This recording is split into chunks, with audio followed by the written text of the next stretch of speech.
Hello fellow language learning nerds, welcome to my language update video.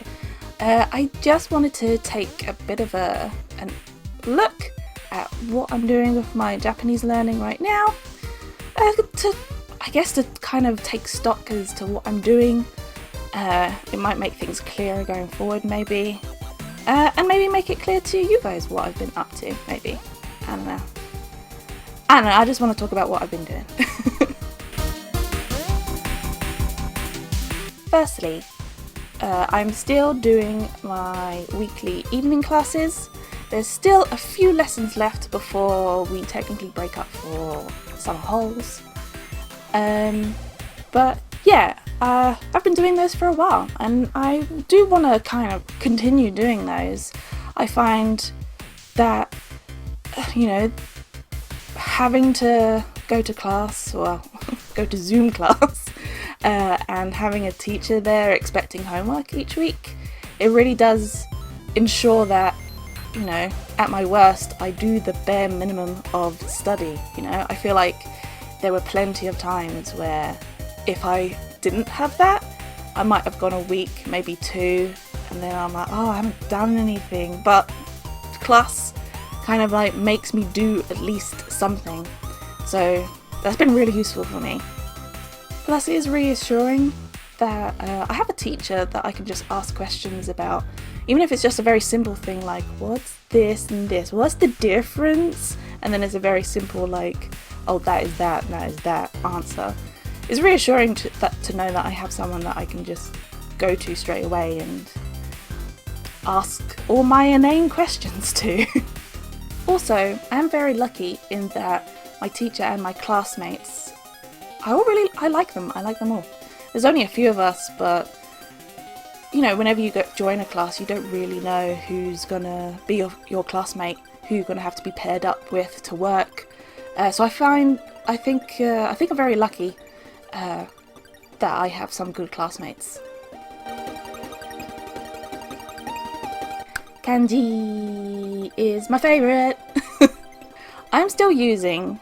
I might have shown it before on a video or on Twitter, Instagram or something, but I'm using these.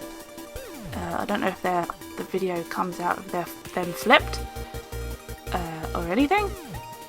This is the textbook to study from, and this is the workbook. I actually really like this. I had struggled for a while to try and find a textbook that I could study kanji from. I had bought a couple in the past and I tried to use them, but I don't know why, it just never really stuck with me. However, when we started doing kanji in class, our teacher would give us this sheet of kanji to learn, and then a worksheet as well to kind of match it, and that would be part of our homework. And I found I really liked the layout, however it was being done. I liked it.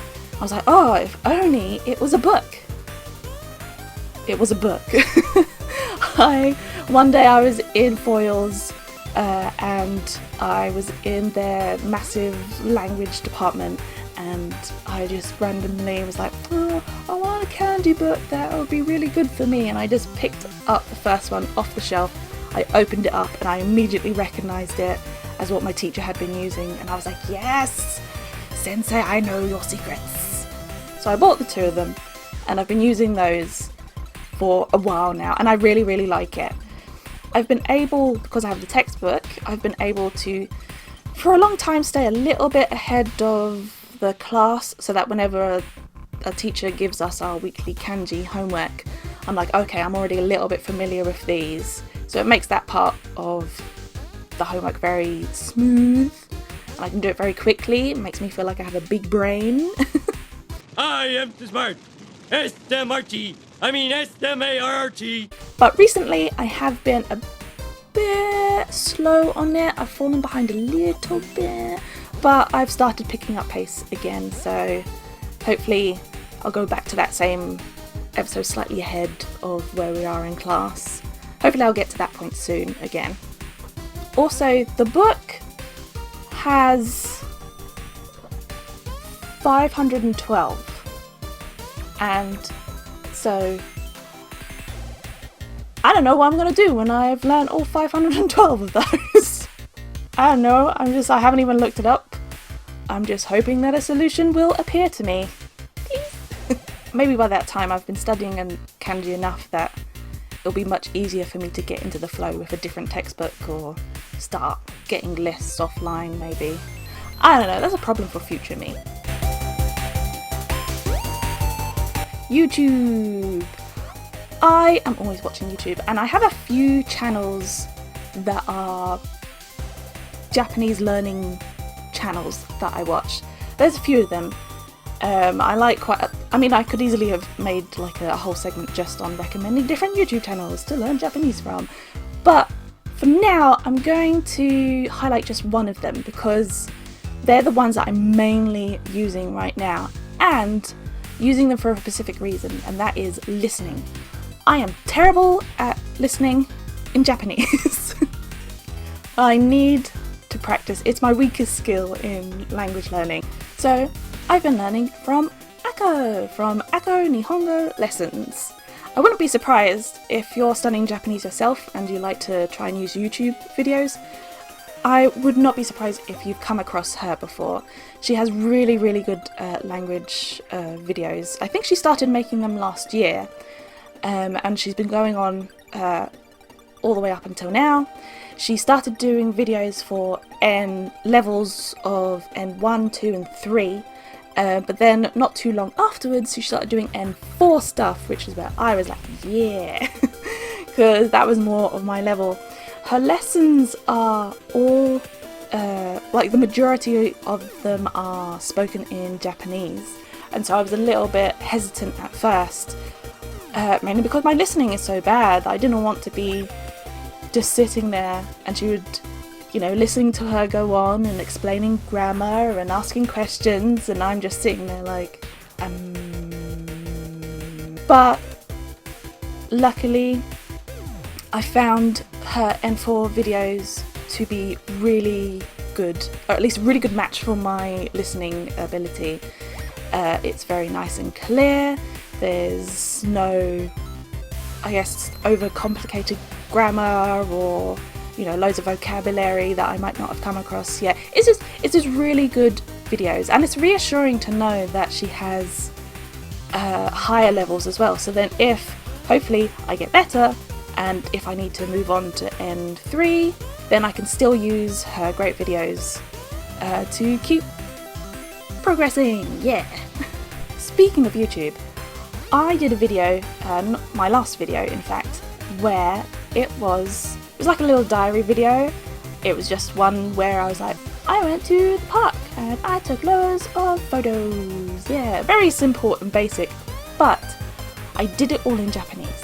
One, that was very scary of me to do, but I did it. And I kind of hope to turn that into a little series, like make a few diary-esque videos in Japanese. Mainly, the goal of those is to speak Japanese more. I don't have very many opportunities to speak it for realsies life, so I'm kind of creating my own opportunities here, I guess. And also, importantly, it will get me used to the idea that other people will hear me speak Japanese. And importantly, people will hear my mistakes. Because I definitely made mistakes in that video. For example, I wanted just to say ga, but I said gua. That's not a sound in English or Japanese, but I said it anyway. But I only realised when I was editing, and I was like, no! Getting used to the idea that people will see and hear mistakes is important, I think, for the language learning journey. You have to get used to that idea and be okay with it. And having a video that's up for it where anyone can just click and watch it makes me feel a bit nervous, but I'm gonna do it anyway. Hopefully that will kind of translate into real life. If I ever have to speak Japanese, maybe I'll feel a bit more confident about actually speaking it, because maybe I've done a load of practice where I've put videos on YouTube. That's the kind of idea. Also, it mixes in the kind of creative language and creativeness of making a video. I really enjoy doing that. Also, surprise skill! I had to make little pixel pictures and a couple of little bits of animation, which I've never done before, but I did it and I really enjoyed doing it. In fact, I think there's a little in the corner where there's a little pixel person. I think she's the subscribe button, but there's a little pixel me.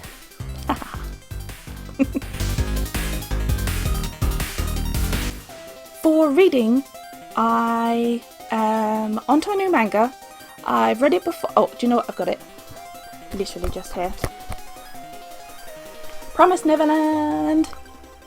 Yay! I've already read this whole series in English. I've also watched the anime, which we don't need to speak of.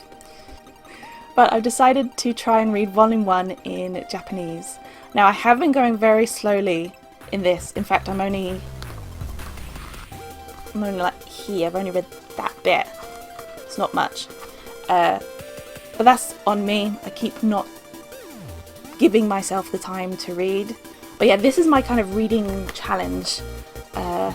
Is to try and get through this one. Hopefully, as long as I give myself the time for it, hopefully it won't take me too long to get through the whole thing. Maybe I should give myself this month to do it. What month is it? It's June. Yeah. I'm going to try and do this by the end of the month. Hopefully. Then finally, just a couple of things for casual Japanese. And what I mean by that is that I don't want every time I'm hearing or doing something with the Japanese language that it's always kind of like, this is for study purposes. This is for learning time. So the casual one is where if I just want to say like watch something in Japanese, I'm not purposely trying to, I'm just there to enjoy the story, you know, I'm not trying to learn something from it. Maybe I'll learn something from it by accident, but I didn't mean to. But the important thing is to enjoy the language. Enjoy just having it around you, like with music, for example. But the ones I want to talk about with this, one is anime. I'm watching two shows at the moment. One is Odd Taxi, which if you haven't seen it, please do. It's so good. I've been enjoying this one. I'm so glad I caught onto it because I don't think many people have been watching it, or at least nowhere near as much as it deserves. Odd Taxi is a mystery, slight thriller show about a taxi driver who kind of gets caught up in this mystery of a missing girl, and then a few people are after him, the Yakuza are involved. But it's so good. It's so well written, this show. Absolutely love it. Please do check it out. The other anime that I'm watching is a bit of a classic, or a new redoing of a classic. It's Fruits Basket. They had an anime of Fruits Basket many years ago, but they've redone it. This is Fruits Basket Brotherhood, and they're on their last season at the moment, and I've really been enjoying it. I read Fruits Basket many years ago and watched the original anime many years ago, mainly because my friend made me. But I'm very glad that she did, because I really do enjoy it. It's like a classic shoujo manga. It has many tropes in it, but it does it well. I'm really enjoying it. In fact, I think as of filming, both of these anime have an episode dropping tomorrow, so I'm looking forward to that. The other thing is, going back to YouTube, is I like gaming. I like playing the games, I like watching other people stream the games, and I found a YouTube channel from a couple of Japanese guys. The channel is called Two Bro Entertainment, I believe. I just call them Two Bros, even though I think there's actually three of them. They play a lot of the big games, like they've been playing the new Resident Evil Village. They were playing Watch Dogs and Dead by Daylight and The Last of Us 2, or a lot of the big name games that have been coming out recently. And while, yeah, the majority of what they say, I have no idea, really don't know what they're going on about, but I still really enjoy it. I particularly like a couple of the horror games that they've been playing. I don't like to play horror games, so my only enjoyment of this genre is to watch other people do the scary thing for me. And it has been really funny because even if I don't understand what they've been talking about for the last 10 minutes, I can understand when they're getting scared and when something jumps out and the screams come. It's very entertaining. But it's all in Japanese, so I do like to have them playing on in the background while I'm doing something else, or if I really want to see what a game is like, I can just have them play it. Yeah, I really liked it. It does also kind of give me a look at games. So even if it's just their menu in Japanese, which, yeah, I like seeing that. That's not something I usually get to see, but yeah, I like it. Thank you for listening to me chat on about what I've been doing recently in my language learning, studying routine thing. Do let me know down below if you're studying Japanese, what you've been doing recently, or even if you're not, even if it's a different language. Let me know what you've been doing in your language, day-to-day stuff or weekly stuff, or whenever you manage to fit some language in. For now though, I will see you in the next video. Bye!